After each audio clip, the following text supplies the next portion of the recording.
appareil à mouillage.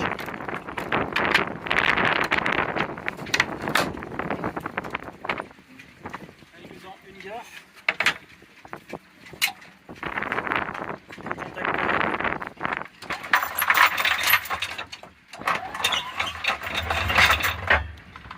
Donc il faut faire attention quand l'encre remonte à bien étaler la chaîne pour éviter que ça surmonte. C'est le premier conseil. Ensuite,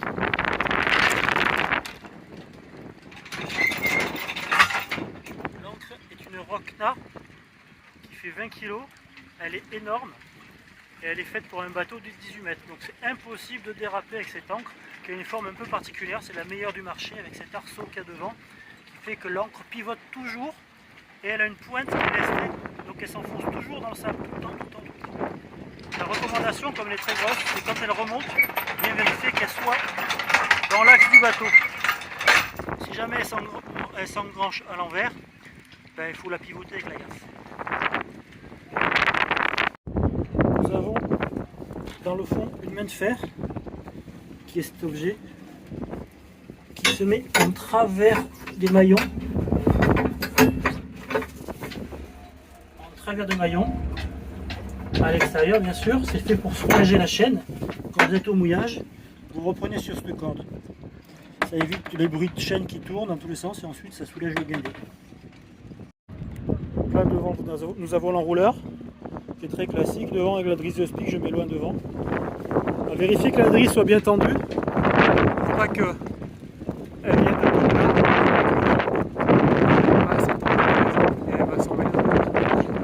Je place la naise de cette façon, donc on a à poste des petits mousquetons de chaque côté. Pareil derrière, qui s'accroche au tableau. Et surtout, il faut poser la masse sur cette petite patte qui a le tableau arrière là-dessus. Et surtout pas sur le hublot qui est derrière. Ça permet de garder le hublot à l'intérieur ouvert et de profiter de la ventilation. Au niveau de la grand voile, nous avons la grise grand voile à ce niveau.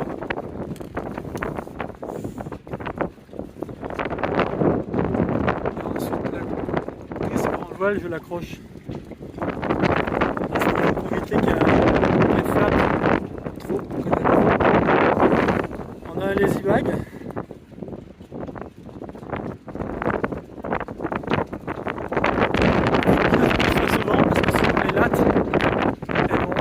Sur le lazy bag et ça va s'emmêler. Donc quand on les met la grand voile, il faut bien se mettre face. Au niveau des cordages, nous avons les écoutes génois de chaque côté, rouge, vert. Au niveau des taquets, riz 1, riz 2, grand voile, alba, bordure pour la gomme. Et là nous avons l'écoute de grand voile qui a la particularité d'aller au bas.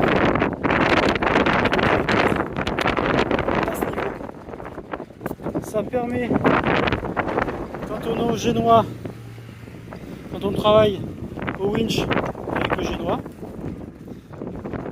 on travaille la grand voile de l'autre côté. Quand on vire de bord, on travaille de ce côté. On a toujours un winch de libre pour la grand voile. Le seul bémol, c'est qu'il faut faire attention à ne pas manger de ce côté. Donc là, vous voyez que c'est disproportionné. Il y en a trop de ce côté, pas assez de ce côté. Ensuite, à ce niveau, nous avons tout ce qui est speed. Donc la triste de speed, alba, les balancines de speed. Là on a des barbeurs pour le speed. À ce niveau, nous avons l'enrouleur qui se tire par là et qui s'emmagasine dans la pochette. Au niveau du pilote automatique, là, il est sur stand-by. Quand on veut démarrer, on appuie sur le bouton. Ensuite, on vient verrouiller la manette. Et ensuite, on met le cap, plus, moins. Et quand on veut l'arrêter, on appuie sur stand-by. on déverrouille bien la barre. Là nous avons le frein de barre. Au niveau du traceur, c'est un Axiom 7 Plus, donc dernière génération tactile, cartographie.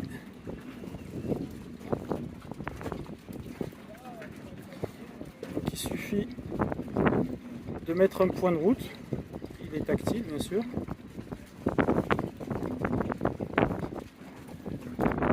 Je mets un point de route, je fais sur aléa, et de suite ça me donne le cap, la distance, l'heure d'arrivée, tout est prévu. Il y a une seule petite particularité sur le GPS, c'est quand vous faites 3 fois comme ça, vous avez la luminosité qui apparaît.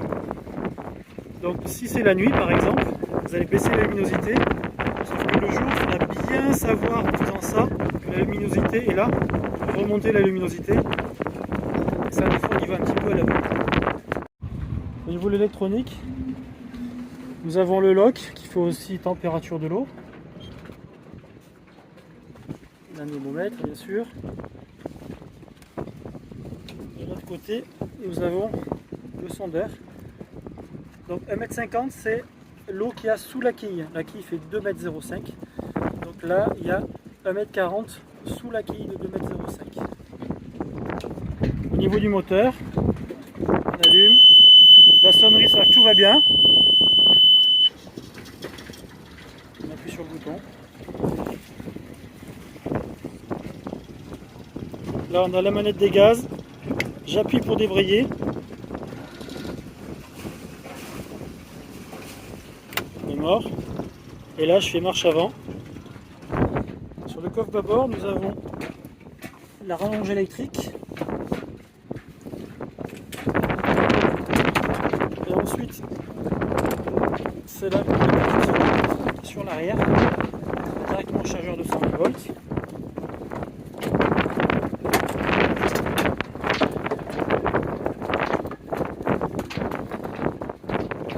Voilà. Et ensuite, si c'est plus loin, on prend cette grande rallonge. Et on a la deux tailles d'embout également.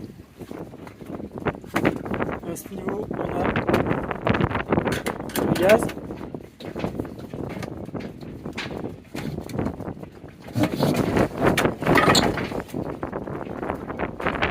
Bouteille de gaz, vérifier qu'elle est toujours de pleine, de l'huile. Ensuite, là nous avons un sac avec un tuyau d'eau, un gros enrouleur d'eau, des seaux, des sacs avec marqué ce qu'il y a dessus. Par exemple, là il est marqué Amarlong.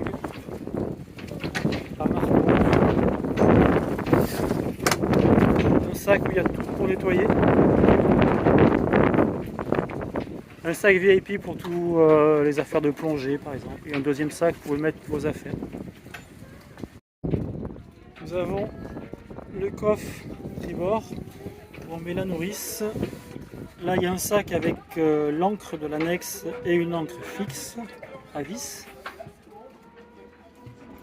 Un bac étanche. Là il y a réservoir d'essence, réservoir de gasoil qui reste toujours à poste, 2 batteries qui sont stockées au cas où dans le frigo. Et également un gonfleur bien sûr. Le moteur fonctionne avec un réservoir interne ou alors une nourrice. Là on a le commutateur, donc quand c'est sur la position de ce côté là c'est une nourrice, c'est la position conjointe. Au milieu c'est le réservoir interne et sur le côté c'est fermé. Et là c'est le circuit et la nourrice se connecte à ce niveau. Au niveau du moteur nous avons un mât de charge qui permet de monter le moteur sans se fatiguer. Avant de monter le moteur on le sécurise à ce niveau. Ensuite nous avons des feux de position solaire qui font feu de position et feu de mouillage, c'est automatique, il n'y a rien à faire. Là, ça réservé ensuite pour les pressions de tonneau. Et puis le feu de mouillage, ça prend pas de batterie, donc c'est complètement autonome. Bien pensé, on le déploie à décaler la bombe sur le côté pour faciliter le passage.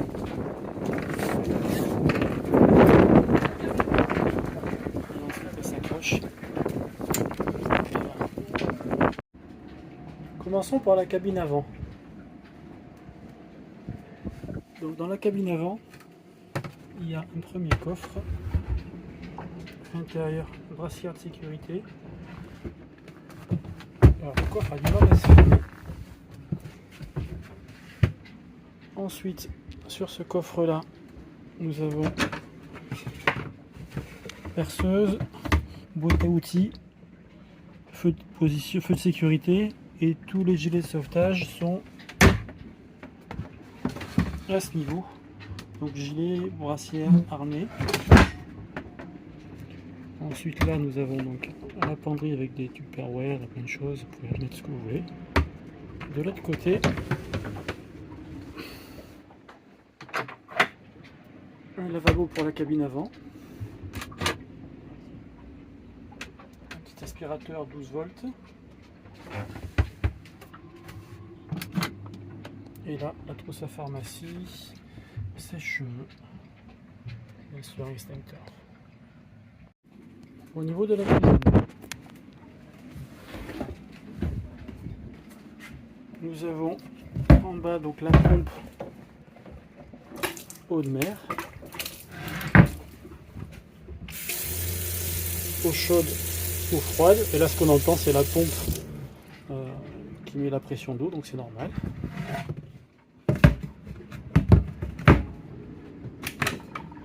Là, toute la vaisselle, les couverts, c'est allumé à l'intérieur avec des LED la nuit. Ensuite nous avons le frigo marin,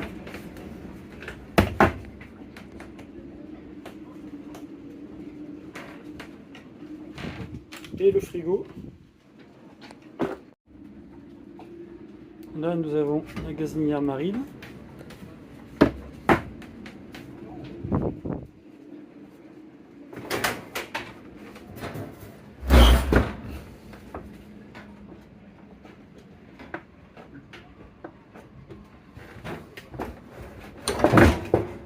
Qui se verrouille comme ça.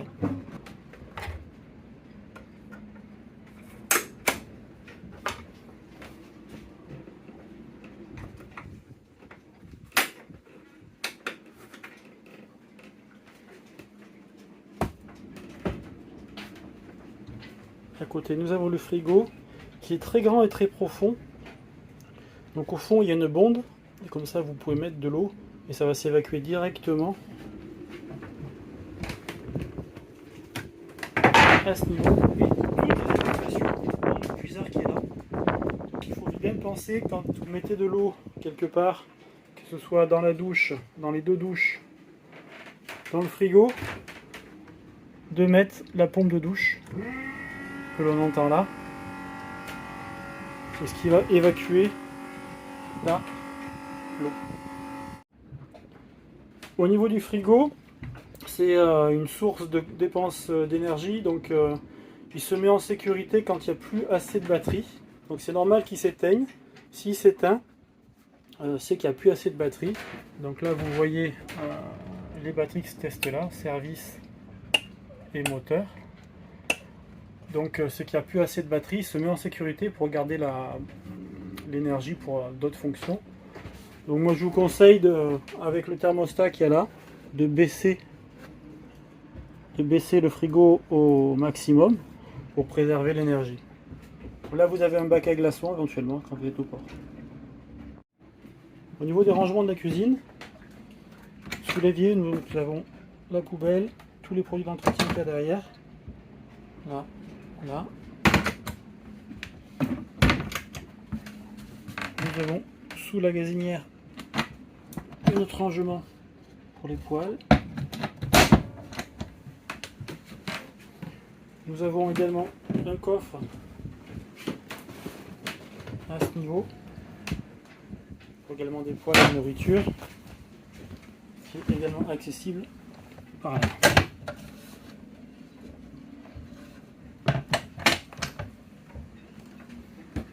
À l'arrière, nous avons un bar pour mettre les bouteilles et les planches. Le rangement à l'arrière, je mets des verres à vin aussi préservés. Et nous avons également un énorme coffre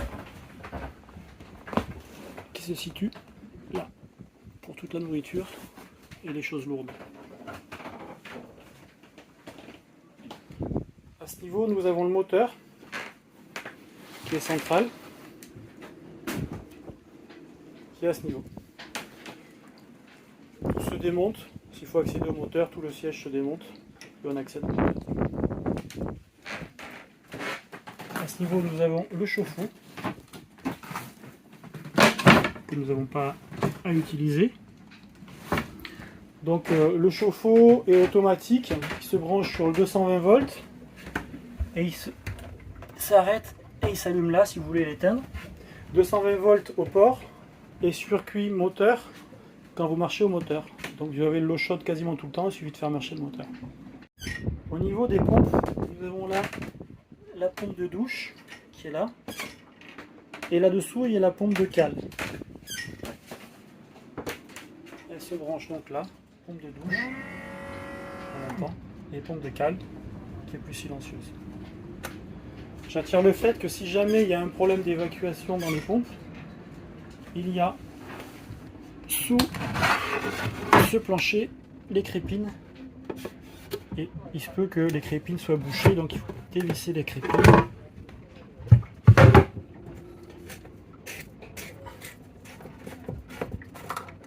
Pour voir l'état du filtre qui est propre et le remettre. Donc ça c'est un entretien courant qu'il faut faire, sinon ça ne évacuera pas. J'attire le fait sur l'évacuation d'eau parce que si il y a trop d'eau dans les fonds de cale, quand ça agite, il va y en avoir partout et l'eau passe à travers le moteur. Donc des fois il y a des résidus d'huile ou de gasoil, donc c'est pas très propre. Donc il faut toujours évacuer l'eau. Sous ce siège, nous avons la pompe du frigo, la pompe à eau et deux vannes qui sont les vannes de l'eau. Il y a deux réservoirs d'eau, deux de 200 litres, bâbord tribord. Donc moi je vous conseille de fermer une première vanne.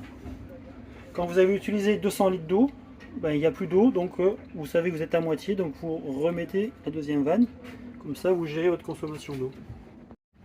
Au niveau du tableau électrique, donc nous avons le niveau de la batterie moteur qui est séparé de la batterie service. Donc quand le moteur tourne, les deux batteries se chargent et ensuite les sorties sont séparées entre moteur et service. Là c'est l'ampèremètre pour vérifier que le moteur charge bien. Ensuite pompe de cale, la pression d'eau, pompe de douche, pilote automatique, réfrigérateur, donc à utiliser avec parcimonie bien sûr. Là nous avons la prise USB extérieure, le traceur GPS, donc qui regroupe le GPS qu'il y a là et surtout le traceur qui est à l'extérieur. Centrale de navigation, c'est ce qui est log, speedo, la VHF qui se trouve là. Feu de navigation, feu de mouillage, éclairage de pont. Et là c'est tout ce qui est éclairage des cabines et la prise USB intérieure. Au niveau de la jauge, quand le moteur tourne, vous baissez et vous avez le niveau de carburant. Et notez bien les heures de moteur. À l'intérieur, nous avons le carnet de bord, indispensable à remplir pour tous les locataires. Et à l'arrivée, vous mettez bien le ticket de gasoil pour vérifier que vous avez bien fait le plein en partant. Bon, il y a toutes les cartes, il y a les notices, il y a un petit inventaire, le coupe-circuit pour le moteur. Là, nous avons un spot, un ventilateur, des lampes jumelle, convertisseur 220, 12 volts 220 volts qui se branche sur les prises USB. Ça ne fonctionne que si le moteur fonctionne parce que ça consomme beaucoup d'énergie, donc c'est vraiment du dépannage. Une lampe pour l'extérieur pour manger, une enceinte Bluetooth, une VHF portable. Au niveau de la salle de bain, donc la douche fonctionne comme ça. Toute l'eau va au fond. Donc bien vérifier que en partant de laver le fond,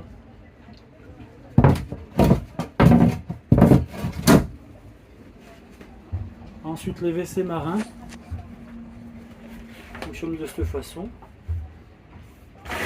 La chasse, ensuite l'évacuation d'eau.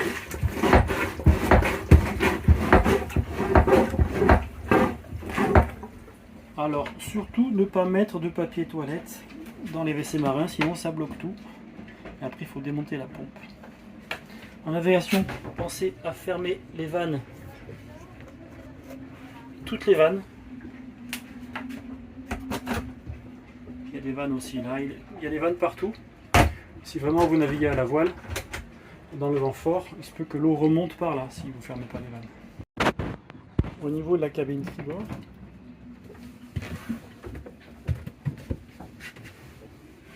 nous avons également une deuxième salle de bain privative.